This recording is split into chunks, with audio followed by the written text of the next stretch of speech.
Hey guys, it's Brett Burns, the Prepared Man. We're back with another entry, possibly the final entry in our basic camping series. Now, we're fixing to have a lot of time off.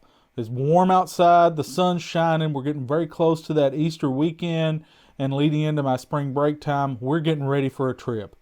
Now, what we're going to talk about tonight is the gear that I plan on taking with me just on a basic camping trip. We're going to hit all the high notes. We're going to load it in a pack here tonight, the pack that I've chosen for this trip. And I'm just going to give you some of my take on gear and camping along the way. So just stick with us as we load all this mountain of gear I've got spread out on the table into a pack and we try to get some stuff together for you. Now, I will say this ahead of time. This is simply a camping trip. This is a back to nature camping trip. This is not a hunting trip. This is not a hiking trip. This is simply a set up a camp, have a good time, unwind trip. I want to get that out of the way because when you see what I load in things like my glove compartment bag, my accessory tote from Campcraft Outdoors, you'll notice that I'm not loading a lot of heavy gear or intense activity-oriented gear because I don't really have a plan as far as what this adventure is going to be like. We're going to go out, see some cool stuff, hang out, possibly have some friends come with us. If not, this will be a solo camp, and I'm packing accordingly. Just a nice, relaxing time to unwind. So, first thing, I get it out of the way, and it's not open for discussion. The first thing I always pack in my pack is a first aid kit, and this is just a Condor mini rip-away EMT pouch. The Velcro backing is actually on my ILBE from winter. And it's a boo-boo kit. This is not a heavy-duty suture kit. It's things I've used in real-world, real-life applications. So, of course, we have hand sanitizer, just in case we run into anything weird out there or with food, we want to sanitize our hands. I have a compressed towelette, and these are the ones that I choose. They're from the Dollar Tree. They're fabric. I like them. We've got some ibuprofen and acetaminophen. And this is just simply to reduce swelling. I have a mixture in here. There's Tylenol, ibuprofen, and Aleve in that bottle. We have, of course, our Band-Aids. You can't leave home without Band-Aids. I very rarely use a Band-Aid, but at the same time, if you have a cut, you know, it's all about your comfort, really, and hygiene. So that's going to be in our kit. There's some basic meds, some antibacterial stuff, some antibacterial towelettes, and some Benadryl, which is something that everybody should have in their kit because allergic reactions is what takes you down and causes you a long time big hurt in the woods, so to speak. Got a non-adhesive bandage for those big cuts, and since I am the person here that's fully willing to admit that I have a irreversible scar on my foot from a massive cut with an axe, and an irreversible scar on the knuckle of my hand, right around there somewhere, from it was an accident with a knife.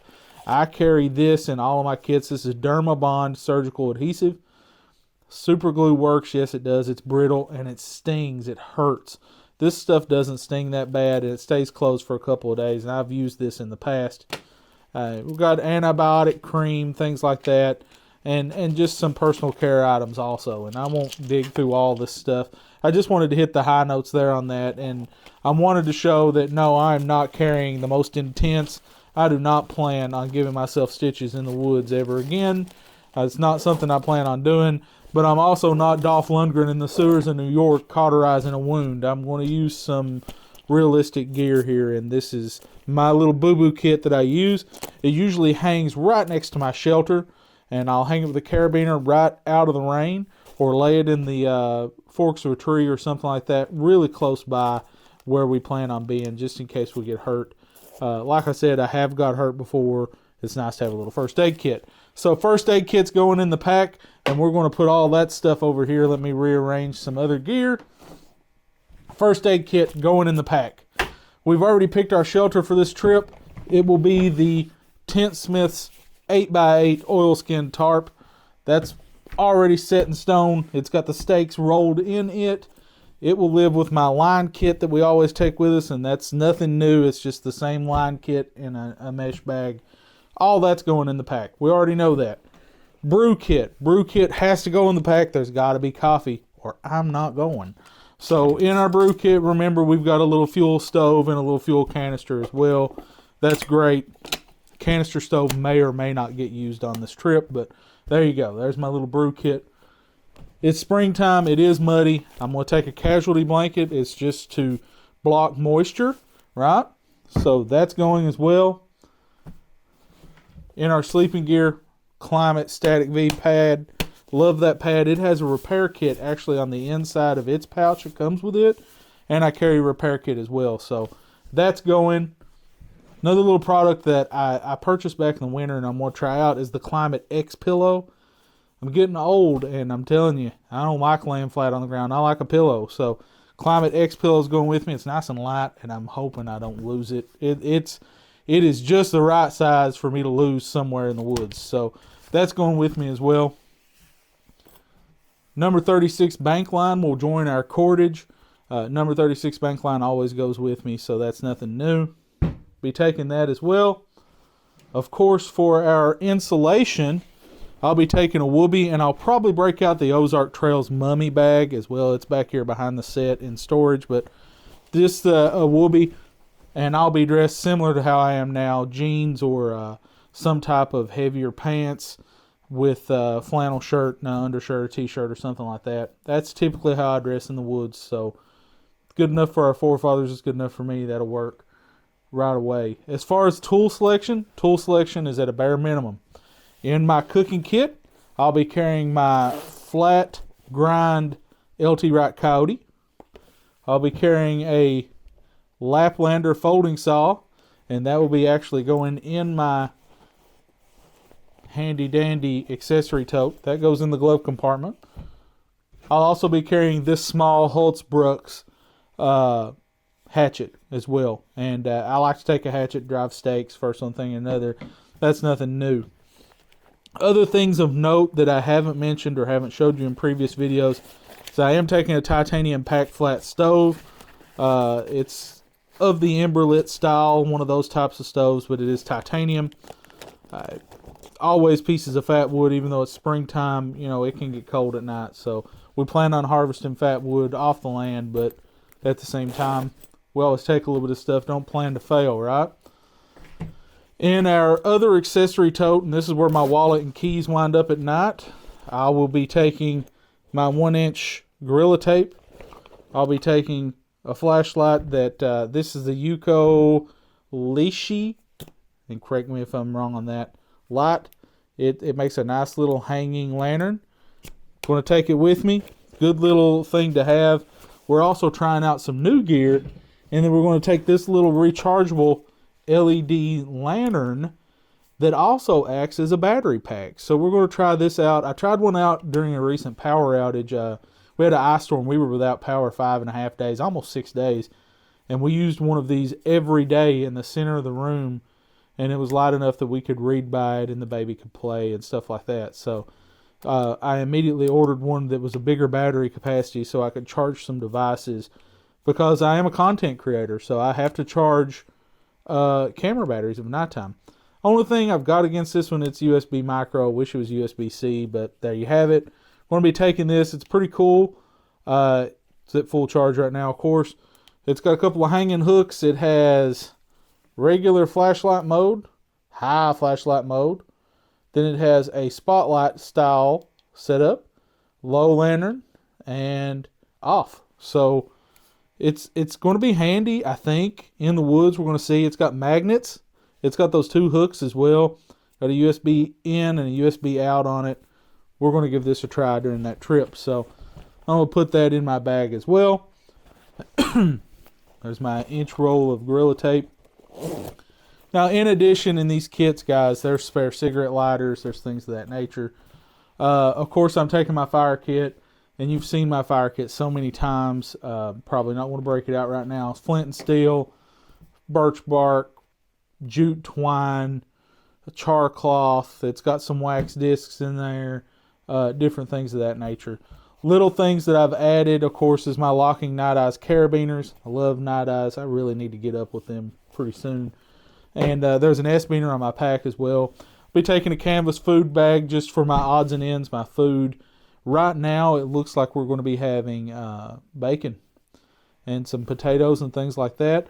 But if not, we'll cover that then. We might have a nice steak or something. We're going to break some vegetables, peppers, and things of that nature.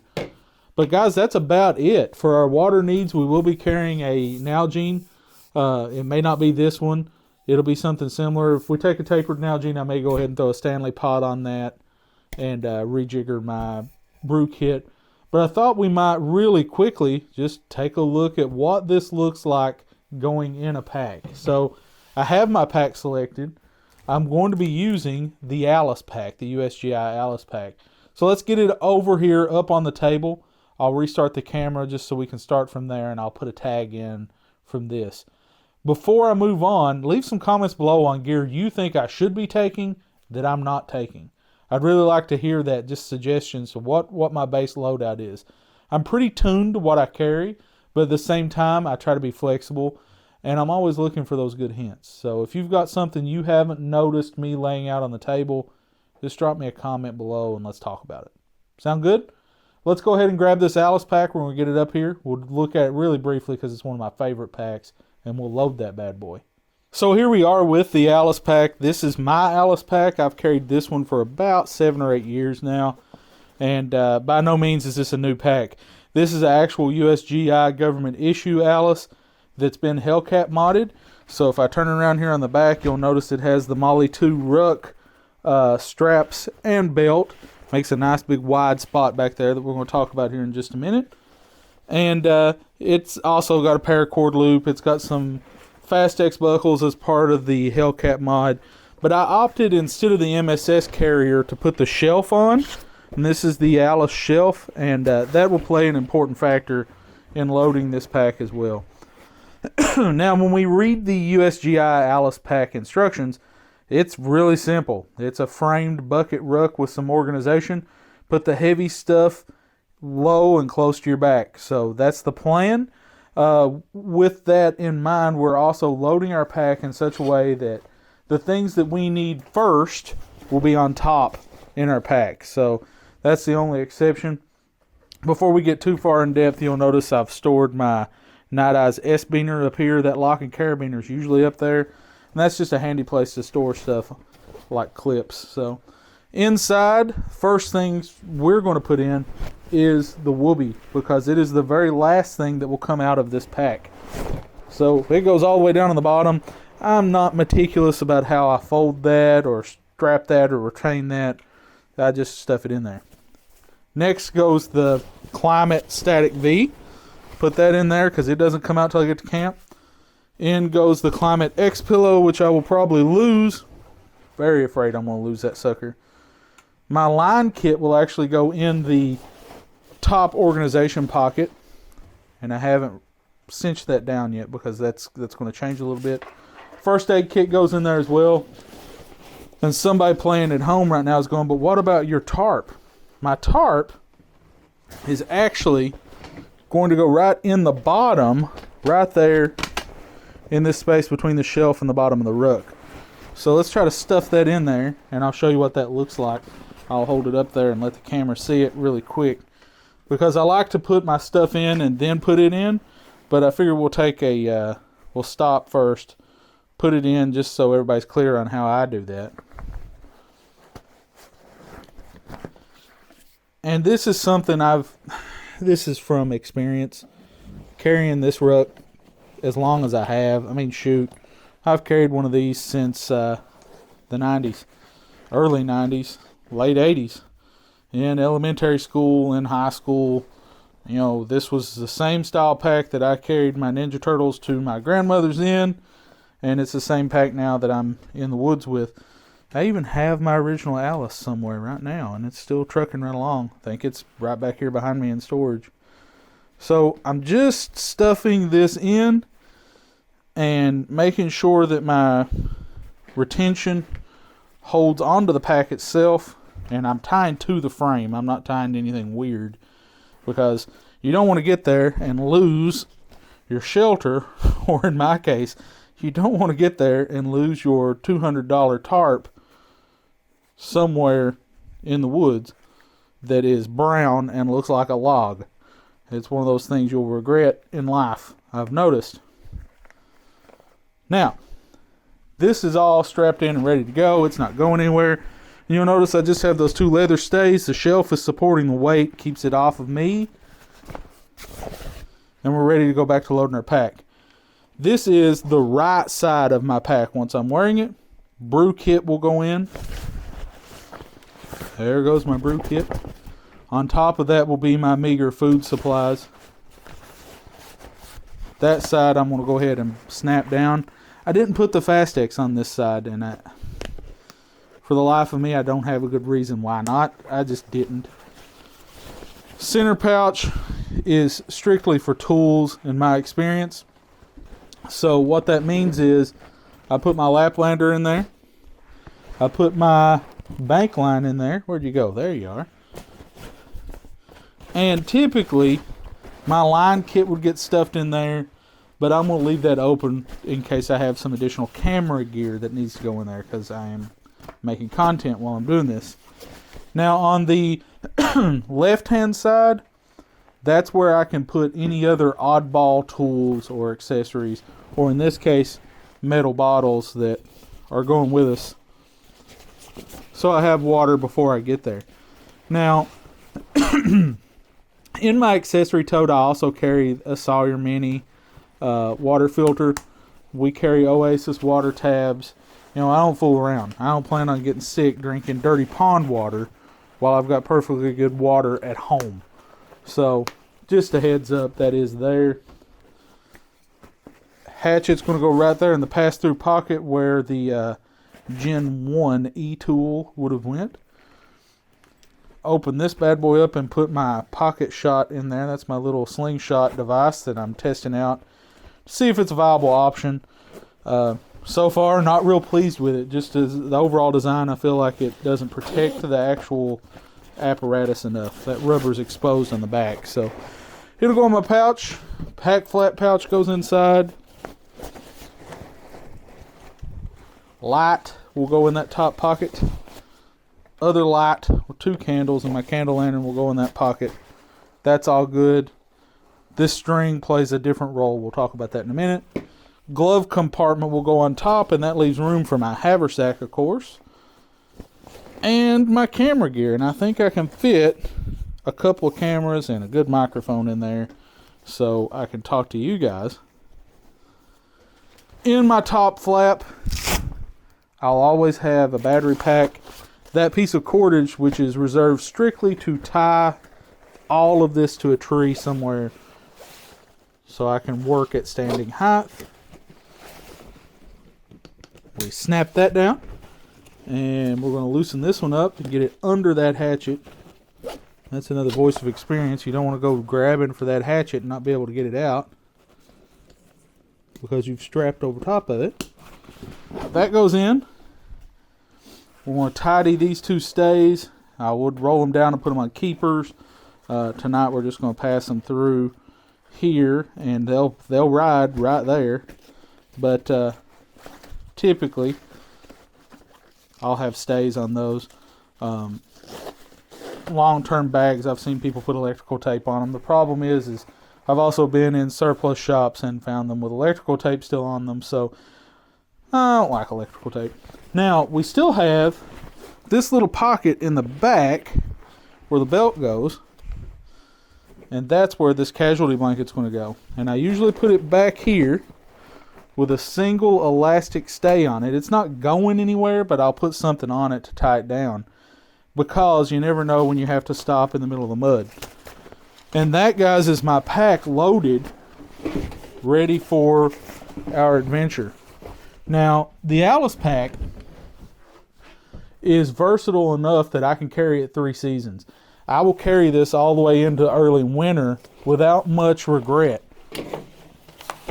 Is it the most streamlined pack I own? No. Probably the lightest weight pack I own that I use is the Kelty Red Wing.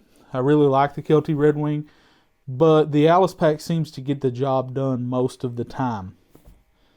Guys, that's my kit in a nutshell. I can't wait to get out in the woods, and I can't wait for you to join me. Remember to comment below any of those types of pieces of kit you'd like to see. things that you think I've left out of my bag, this is likely a good overnight trip, a robust trip where I can do some creating, I can go out and unwind. And no, this is by far not the most minimal kit in the world that I could get by with, but it's a kit that I enjoy, and that's what it's all about, is getting outside and enjoying yourself. So guys, I'm Brett Burns with The Prepared Man. This is my kit. Get ready for an adventure with us, guys. Like, subscribe, and share. Can't wait to take you with us.